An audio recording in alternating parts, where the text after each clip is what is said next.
Kemudian dia tanya, kenapa Ustaz guna istilah literal dalam bahasa Inggeris dan bukan bahasa Arab?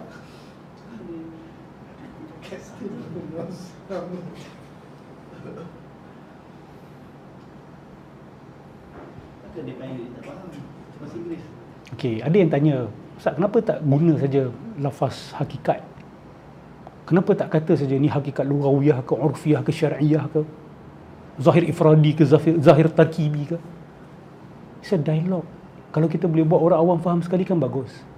Dan soalan saya tu, dia tahu apa saya tanya. Dan orang awam pun boleh faham apa yang saya tanya.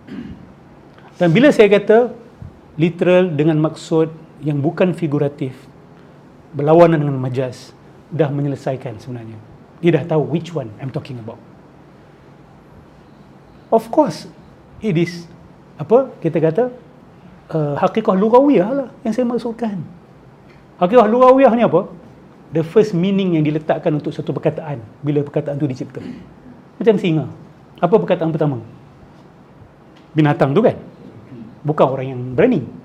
Orang yang berani datang kemudian sebagai majaz. So bila sebut literal berlawan dengan figuratif, of course it refers to hakikat lughawiyah lah. Dia setakat tanya which one. You know I'm pointing to which one. Dalam ulasan pun Ustaz Salman ulang lagi sekali. Dia nak maksudkan yang mana satu? Bila saya dah kata berlawan dengan majaz, dia dah dikhususkan dah sebenarnya. Of course I'm not talking about hakikat syar'iyah. You tahu hakikat syar'iyah apa benda? Istilah-istilah syarak yang telah diberikan makna baru oleh Islam. Macam solat. Solat asal doa dari segi bahasa. Tapi bila sebut solat hari ni, kita tak faham sebagai doa. Kita tahu sembahyang. So itu dah jadi hakikat lughawi, hakikat syar'iyah. Ada hakikat dipanggil sebagai urfiyah. Literal secara budaya. Literal secara budaya ni apa? Ustaz Salman bagi contoh yang mudah lah. Bagi saya itu contoh yang baik. Daging. Kita pergi pasar beli daging. Walaupun boleh termasuk daging ikan, tapi kita tak panggil daging ikan sebagai daging. Betul tak? Jadi itu dah jadi literal secara budaya. Bila aku tanya Allah turun ke langit bumi, apa cerita nak masuk kepada hakikat urfiyah pula? Apa cerita nak masuk kepada hakikat syar'iyah pula?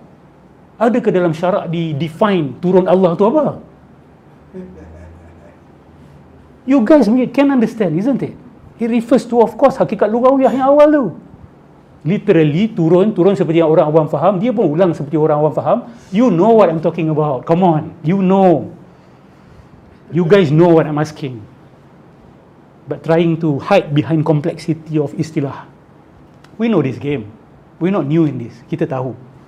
Tapi it's either honourable or dishonourable saja.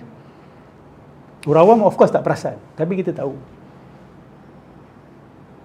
Dalam hati saya, come on. Sebab tu saya senyum sikit. Saya cakap, come on. You know what I'm asking you. Tapi you tak nak jawab soalan ni. Better you cakap you tak nak jawab. You tahu which one I'm pointing to. Okay. Kalau bawa isu, ni zahir ifradi ke zahir tarkibi? This is not asing bagi kita. Saya pernah jelaskan dalam kuliah. Beza, ini pendirian Ibn Taymiyah. Bagi Ibn Taymiyah, there is no such thing as zahir ifradi. Zahir ifradi ni apa? Word by itself has no meaning. Word only has meaning in context. Contoh, awak cakap singa. Dia tak ada makna zahir. Bila sebut singa without context, you tak boleh kata dia merujuk kepada binatang atau orang yang berani. Not this, nor that. So there's no literal meaning of singa secara ifrad, secara sendirian. Tapi ada zahir tarkibi. Tapi bila dia dalam konteks, in a full context, dia ada makna yang clear. Dia ada makna yang clear. So saya tanya zahir ifradi ke zahir tarkibi? Adakah saya tanya turun tanpa konteks?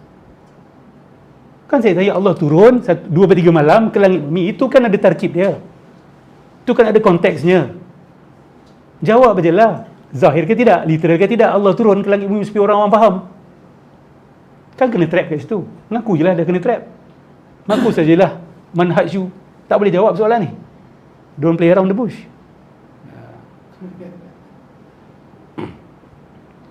Of course lah, zahir tarkibi bukan zahir ifradi. I'm not asking you one word. Singa, literal ke tak literal? You ask that question, turun, literal ke tak literal? I give you the full context. Allah turun 2/3 malam ke langit bumi. Allah berada di langit bumi ke tidak? Dia kata tak ada kan? Tapi dia kata literal. Cuba tanya orang awam, tengok dia orang pening ke tak? Saya macam nak buat interview, go street interview, tanya orang. Tanya orang bukan Islam. Jangan tanya orang Islam, tanya orang bukan Islam. Just short interview, tanya 20-30 orang. Kan? God says that He will come down to the earthly sky 2/3 of the night. Literally. But He's not there. Tengok apa orang akan cakap. Confirm dia orang takkan, oh okay, yeah, that makes sense. Dia kata, wait a minute, kan? Betul lah, nak orang awam kan? Okay, insyaAllah lah satu hari kita buat eksperimen tu. Tapi kena jujur lah. Jangan prepare people for the answer, kan? Tanya secara spontan. Ask them, does this make sense? God literally at the earthly sky, He descended to the earthly sky, but He's not there. They will say, that's not literal then, that's not metaphorical then. Itu yang orang awam faham, itu yang bahasa normal ajar kita.